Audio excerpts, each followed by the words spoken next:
Assalamualaikum warahmatullahi wabarakatuh. Izin memperkenalkan diri, nama saya Siti Zahra dari kelas 11 IPS 4. Di sini saya akan membacakan teks ceramah yang bertopik motivasi belajar dan cara membagi waktu.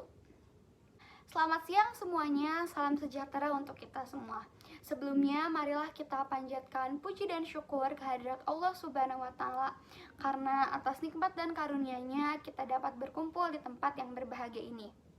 Sebelumnya, terima kasih kepada panitia atas kesempatannya yang membuat saya bisa berbicara di depan sini untuk berbagi pengalaman yang mudah-mudahan bisa bermanfaat untuk kita semua. Berbicara mengenai pendidikan, menurut saya pendidikan itu sangat penting bagi kita semua. Khususnya kita selaku pelajar yang tentunya nanti akan menjadi penerus bangsa di kemudian hari. Banyak sekali anak-anak yang harus putus sekolah dikarenakan tidak terpenuhinya biaya pendidikan. Hal tersebut membuat mereka tidak bisa melanjutkan sekolah, padahal saya yakin dalam diri mereka terdapat potensi dan bakat yang mereka miliki, tetapi harus ditahan karena berhentinya mereka dari sekolah tersebut.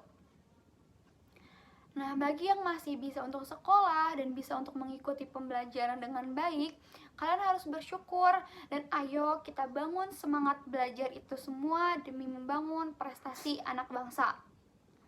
Kita semua tidak boleh merasa malas atau bosan dengan pembelajaran yang ada. Mungkin suatu waktu kalian pernah merasa bosan atau merasa jenuh dengan pembelajaran atau dunia pendidikan ini, tapi itu semua tuh tidak boleh berkelanjutan dan dijadikan alasan serta penghalang untuk kita berhenti. Justru di waktu tersulit itulah kalian harus mampu mengendalikan jiwa kalian untuk beristirahat sejenak, dan nanti akan tiba waktunya untuk kalian itu harus bangkit dan melanjutkannya kembali. Apalagi kita semua di sini tuh masih sangat berusia yang sangat muda. Semangat belajar itu tuh harus ada dari sekarang. Mulailah dari hal-hal kecil. Contohnya tuh seperti kita tuh mengerjakan tugas itu sesuai deadline-nya.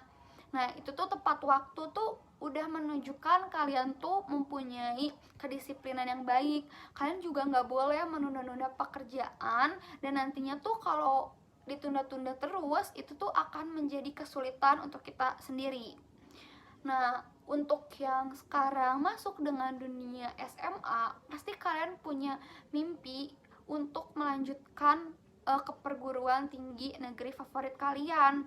Nah, ayo dari sekarang tuh mulai coba membahas materi ataupun mengerjakan soal-soal seperti SBMPTN seperti itu. Dan kalian tuh tidak harus membeli buku-bukunya yang banyak dan tebal-tebal, tapi kita juga bisa mencarinya lewat e-book di internet ataupun menonton pembahasan-pembahasan materi itu lewat YouTube. Karena banyak sekali cara untuk kita itu bisa belajar, tidak hanya lewat buku saja, asalkan ada kemauan, itu semua tuh bisa terjalankan dengan baik. Nah, kita juga harus bisa membagi waktu dengan baik. Kita harus tahu skala prioritas yang kita lakukan itu apa saja. Sedikit berbagi pengalaman untuk membagi waktu. Jujur dulu itu saya juga sangat susah untuk membagi waktu belajar, waktu bermain dengan teman, ataupun waktu dengan keluarga. Tapi dari sana itu kita harus bisa mulai untuk membuat target belajar, seperti membuat agenda harian untuk menentukan jadwal-jadwal belajar yang mana nantinya tuh tiap jadwal itu tuh udah saya targetkan. Contohnya, hari ini saya harus paham dengan materi A, besok itu agendanya saya harus paham dengan materi B. Itu tuh saya lakukan berulang-ulang kali. Dan kalian juga membuat agenda-agenda itu tuh kalian harus bisa memilih metode pembelajaran itu yang kalian suka gitu. Jangan sampai metode itu tuh membuat kalian stres dan tidak nyaman.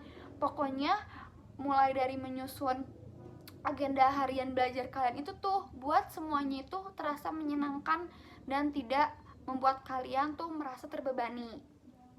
Dan pastinya kunci dari keberhasilan itu kita harus melakukannya disiplin dan juga konsisten.